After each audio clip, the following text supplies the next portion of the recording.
Is your zip code a bullseye? Think about it. Over 77% of Americans right now in 2025 believe crime is a bigger beast than it was just last year.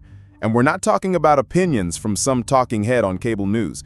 We're diving deep into hard crime data, homicides, police numbers, the whole 9 yards. Some cities, they're not just risky anymore, they're straight up terrifying. If your city's on this list, well, you might want to rethink where you park your car, or even where you live. Stick around because the #1 city on this list, it's gonna leave you speechless. All right, let's cut to the chase. We're talking about places where the fabric of society feels like it's fraying, where the bad guys seem to have the upper hand. It's not just about stolen packages off your porch anymore. This is about life and death, about neighborhoods where law enforcement is stretched so thin they're practically invisible. We've dug through the numbers, the reports, the stuff most people don't want to look at, and the picture, it ain't pretty. We're talking about a perfect storm in many of these spots. Economic hardship, a flood of illegal guns, and sometimes leadership that just doesn't seem to get it. This isn't some dystopian movie script. This is the reality for millions. So buckle up. Kicking off our countdown at number 10 is Cleveland, Ohio. Once a proud industrial titan on Lake Erie, a place that literally built parts of America, Cleveland's now fighting a different kind of war. A war against a crime surge that has its citizens looking over their shoulders. The city's currently reporting a homicide rate of 33.7 for 100,000 residents. That number alone plants it firmly in the top 10 most dangerous cities in America for 2025. But here's the kicker. What most people don't realize is the crisis behind that number. Cleveland is in the middle of a police staffing meltdown. We're talking about a gut punch to the force. In the past 3 years, more than 200 officers have bailed. That's a 32% drop in manpower. Think about that. Fewer cops on the street means slower response times, fewer patrols, and a hell of a lot more crimes just going unanswered. Now, Mayor Justin Bibb, he's out there touting a 43% drop in homicides compared to last year. Sounds good, right? But that's not the whole story. Not even close. Car thefts, armed robberies, aggravated assaults, those are still stubbornly, terrifyingly high. Some neighborhoods are practically no-go zones after dark, almost like something out of a zombie flick before the hero shows up, except the hero ain't coming. And Bibb's controversial move to slash another 142 police jobs for budget reasons, that just poured gasoline on the fire, especially after he campaigned on a platform of boosting public safety. Talk about a bait and switch. The locals, they feel abandoned. Community members are screaming from the rooftops, worried that basic law and order is just slipping through their fingers. Some folks are even pooling their money for private security, just to feel a sliver of safety when the sun goes down. So while some stats might be trending down on paper, you talk to the average Clevelander and they'll tell you it sure doesn't feel that way when they step outside. What's fueling this inferno? Experts point to a nasty cocktail. Economic decline that's been brewing for years, sky-high poverty rates, and social infrastructure that's just crumbling. And then there's the guns. Gun violence, fed by easy access to firearms and weak state-level regulations, continues to bleed the city dry. Until Cleveland can get its police force fully staffed, fully supported, and rebuild that shattered trust with the community, this nightmare, it might just get worse. Yeah, Cleveland's got great sports teams, a revitalized waterfront, a rich history, but none of that means a damn thing if people are too scared to walk their own streets.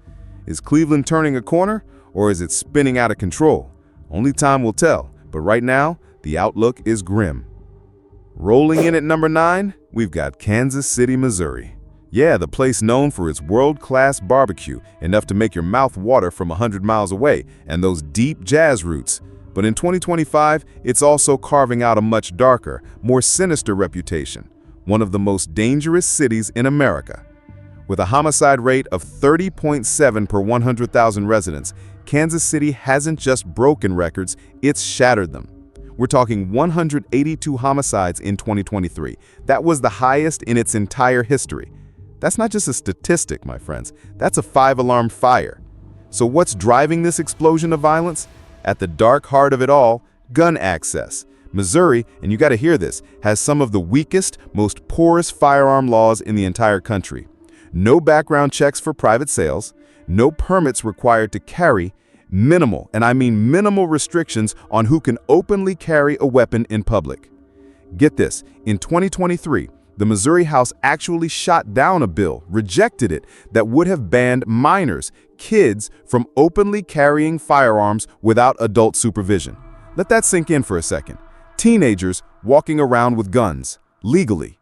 Is it any wonder that gun-related homicides and assaults are absolutely dominating Kansas City's crime stats? It's like the Wild West, but with smartphones and fentanyl. But it's not just about the guns, as big a problem as they are. The city is also wrestling with systemic poverty that's been dug in for generations, racial inequality that slices through communities, and police-community relations that are so strained they're practically snapping. All of that thrown together creates a powder keg of tension just waiting for a spark. And while some city officials might try to point to a decline in non-fatal shootings, that statistic rings pretty hollow when families are burying their loved ones at historic rates. Law enforcement, they're caught in the crossfire literally and figuratively. The Kansas City Police Department is understaffed, underfunded, and facing morale that's probably somewhere south of a snake's belly in a wagon rut. At the same time, that fragile trust between officers and residents makes community-based policing efforts, the kind that can actually make a difference, incredibly hard to get off the ground. The neighborhoods hit hardest by this wave of violence, often low-income, predominantly black communities, are crying out for more than just arrests. They want real solutions, better schools, actual job opportunities that pay a decent wage, mental health services that aren't a 3-month waiting list. Until the leaders in Kansas City and in Missouri decide to tackle the root causes of this crime epidemic and, frankly, tighten up those insane gun regulations, Kansas City risks being a permanent fixture on lists like this one. It's a city with a whole lot of heart, a ton of soul, and undeniable potential. But unless this violence is reined in and reined in hard, Kansas City might be remembered more for its body counts than its brisket, and that's a damn shame. All right, next up at number 8 is Stockton, California. Now, Stockton might not be grabbing national headlines every night, not like some other cities, but in 2025, it's quietly, grimly becoming one of the most dangerous places you could choose to live in the U.S. And the numbers? Well, they don't lie. The homicide rate is listed at 14.8 per 100,000 residents. Now, you might look at that number and think, that's lower than Cleveland or Kansas City, and you'd be right. But what the raw homicide stat doesn't always show is the pervasive nature of violent crime, the kind that grinds people down day after day. Stockton's issues with violent crime, they run deep, far beyond what a single statistic can suggest. What's truly alarming here isn't just the crimes themselves, it's what's lighting the fuse. The city continues to battle entrenched poverty, the kind that feels like quicksand, high unemployment that leaves people desperate, and a widening chasm in educational opportunities. You look at neighborhoods where good jobs are as rare as a Bigfoot sighting and wages haven't budged in years, and crime, well, it stops being a choice and starts looking like a survival strategy. It's a grim calculus. But perhaps the biggest, most immediate accelerant to this fire is police staffing, or the terrifying lack thereof. Stockton is staring down the barrel of a severe officer shortage. We're talking vacancies stretching across patrol units, the guys who are supposed to be your first line of defense, and investigative teams, the ones who are supposed to solve these damn crimes. What does that mean for the average citizen? Slower response times, sometimes catastrophically slow. A limited police presence, if any, in high-crime neighborhoods, and fewer resources, way fewer, to deter violence before it even starts. We're hearing reports from residents, good people, who've called 911 desperate for help, only to wait hours for an officer to show up, if one shows up at all. Imagine that feeling. The Stockton Police Officers Association, the union repping the cops, they've been sounding the alarm, warning that without filling these critical vacancies, the city won't be able to provide even the most basic public safety services. Think about that, the basics. But is just throwing more cops at the problem the silver bullet? Critics, and there are many, say no. A lot of community leaders argue, pretty convincingly, that arrests and incarceration, they're just a band-aid on a bullet wound. They're not addressing the real infection. They point to systemic inequality, a desperate lack of affordable, decent housing, and a near-total absence of youth programs as the deeper wounds that need healing. Meanwhile, the gangs, the drug trafficking, the gun violence, they continue to plague Stockton streets, especially in underserved areas like South Stockton. it's like a feeding frenzy. The city's tried some community engagement initiatives, a few gun buyback programs, turn in your heater, get a gift card. But without sustained, serious investment, these efforts, they often just fizzle out like a damp firework. Stockton is a city with genuine potential. It's home to hardworking families, a vibrant port economy that could be a real engine for growth, and a rich cultural mix. But without a serious, committed strategy to tackle both the symptoms, the crime, and its root causes, Stockton's name is just going to keep popping up on these lists. And for the residents caught in the crossfire, both literally and figuratively, that's a future they just can't afford to wait for. If you're picking up what I'm putting down here, if you believe in getting straight, no-nonsense intel to make smarter decisions about your life and where you live, then go ahead and smash that subscribe button. We drop content like this all the time, designed to give you the edge. Don't miss out. All right, let's head down south to number 7, New Orleans, Louisiana. NOLA, the Big Easy. City of jazz, incredible food, a culture so rich and vibrant it practically spills out into the cobblestone streets. A place people dream of visiting. But in 2025, New Orleans is also wrestling with a dark, undeniable truth. A legacy of violence that continues to haunt its every corner. Now hold on, because you might have heard that crime dropped there. And it's true, there was a reported 34% drop in crime in 2024. That's a significant dip, no doubt. But despite that, New Orleans remains one of America's most dangerous cities, with a homicide rate clocking in at a staggering 41 per 100,000 residents. So the numbers might be improving on paper, but the fear, that hasn't gone anywhere. And why is that? Because the roots of crime in New Orleans, man, they run deep. We're talking generational poverty, the kind that's been passed down like a cursed heirloom, affecting entire neighborhoods where access to quality education, decent health care, and good-paying jobs is still a distant dream. And where you find that kind of economic desperation, crime tends to follow, like a shadow. For many locals, daily life is a tightrope walk between just trying to make ends meet and trying to stay safe. Violent crimes, and I mean the nasty stuff, robberies, carjackings that can happen in daylight hours, assaults, they still dominate the headlines, especially in neighborhoods that feel like they've been forgotten by policymakers for decades. Even with more patrols in some areas, more crime cameras blinking on street corners, that crucial element of trust in law enforcement remains incredibly fragile. The New Orleans Police Department, the NOPD, they've struggled, and that's putting it mildly. Staffing shortages that leave them stretched thinner than a cheap suit, corruption scandals that have rocked the city, and a relationship with the community that's often more adversarial than cooperative. Without that trust, real progress is like trying to run a marathon in sand. Now, some reforms have helped a little. Community-led violence interruption programs where folks from the neighborhood try to squash beefs before they turn deadly. And youth outreach efforts, they are starting to rebuild some of those broken connections. But the funding for these programs, it's inconsistent, a drop in the bucket a lot of the time, and these small teams are just overwhelmed by the sheer scale of the need. What's especially alarming, and this is a recurring theme you're going to hear, is that gun violence remains sky high, fueled by lax state laws, making it easier to get a gun than a fishing license in some places, and just the sheer number of firearms already flooding the streets. Combine that with an overburdened justice system where offenders are often back out on the streets before the ink on their arrest report is dry, and many communities feel like they're living in a revolving door of danger with no real relief in sight. New Orleans is resilient, though. You got to give them that. Its people have faced down hurricanes that would buckle most cities, economic collapses, systemic neglect that would make you want to just give up. But public safety? That shouldn't be a roll of the dice. It shouldn't depend on luck or which neighborhood you live in. Until there's deep, sustained investment in education, in safe and affordable housing, and real job opportunities, the city's most vulnerable residents will remain trapped in this vicious cycle of fear. For now, the tourists may come and go, dazzled by the music and the magic, but for too many locals, survival is still the grim soundtrack of the Crescent City. Number 6 takes us to Milwaukee, Wisconsin. Known for its breweries, and who doesn't love a good beer, its baseball, that beautiful Lake Michigan charm, But beneath that friendly Midwestern surface, Milwaukee is facing a quiet, creeping crisis. In 2025, Milwaukee continues to rank among the most dangerous cities in America.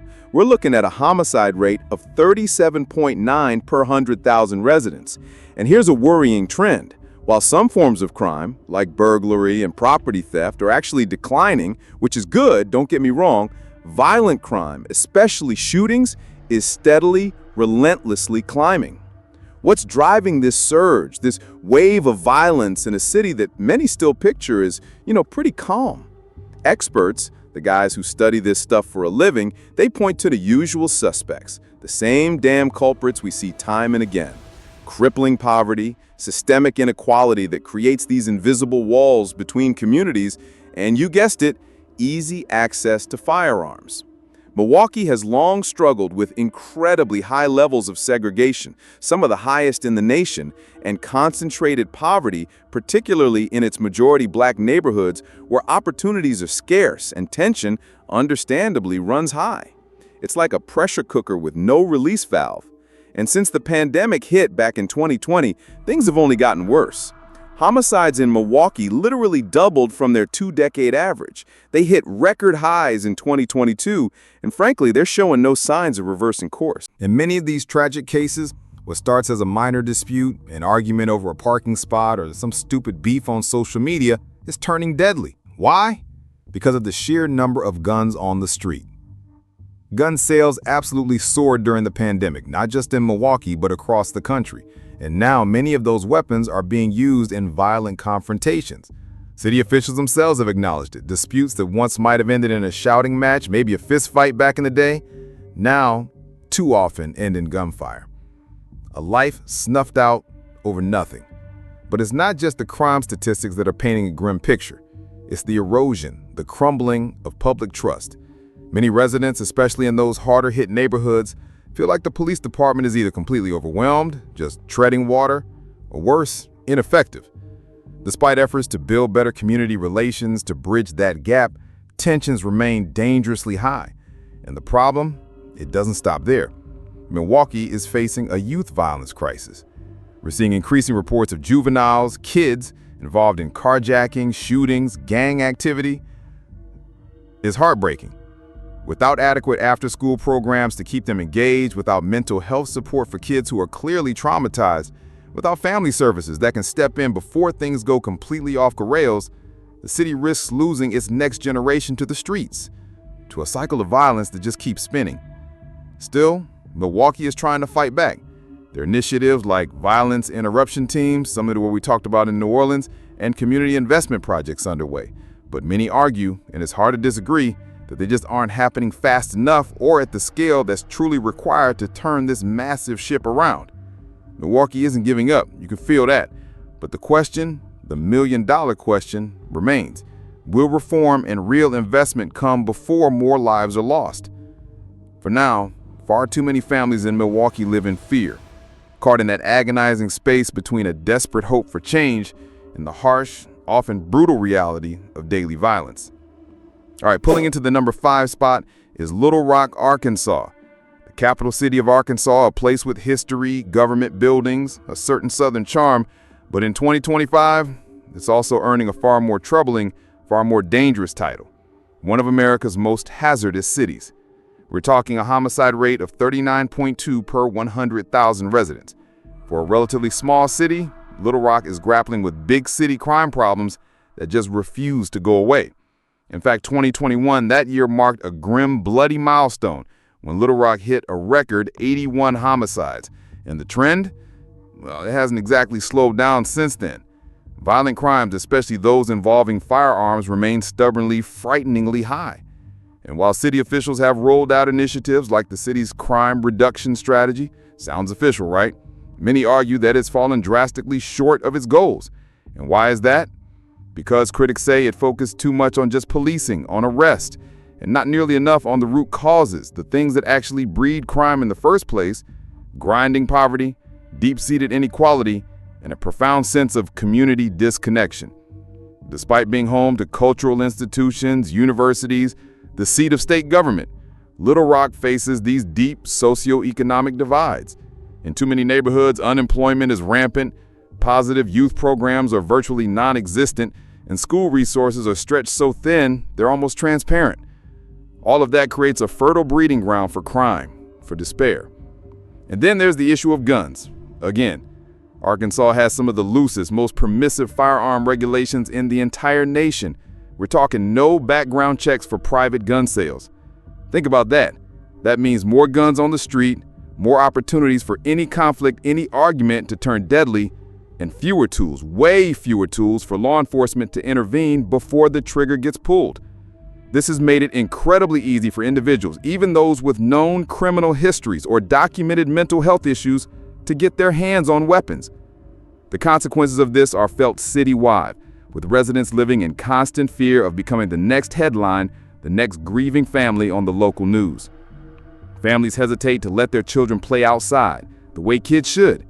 Local businesses, the lifeblood of any community, are struggling to stay open in high-crime areas. Even first responders, the paramedics, the firefighters, they're stretched thin, working overtime, just trying to keep up with the carnage. But Little Rock isn't without hope. There are community leaders, grassroots organizers, people who actually live in these neighborhoods, and they continue to advocate for programs that work from the ground up: job training, violence interruption efforts, mentorship. But those solutions, the real ones, they need long-term commitment. They need actual funding, not just buzzwords in a budget line item. Until then, the city remains in this brutal battle between the promise of progress and the powerful pull of its most dangerous and destructive patterns. For now, Little Rock's charm is tragically overshadowed by a rising wave of violence that no one, absolutely no one, can afford to ignore. So the next time you hear someone talking about moving or you're looking at a new job in a different city, remember that the slick brochures and the trendy coffee shops don't tell the whole story. Safety, feeling secure in your own home, in your own neighborhood, that's not a luxury, man. That's a fundamental right. And in too many American cities right now, that right is under serious threat. This is just a glimpse into the crisis. We've walked you through cities 10 down to 5. What about the top 4? The absolute worst of the worst. If your city made this list or you think we missed one, drop a comment below. Let us know what it's really like on the ground in your town. And make sure you hit that notification bell, because you are not going to want to miss our next video where we expose the top 4 most dangerous cities in America for 2025. The #1 spot is going to blow your mind.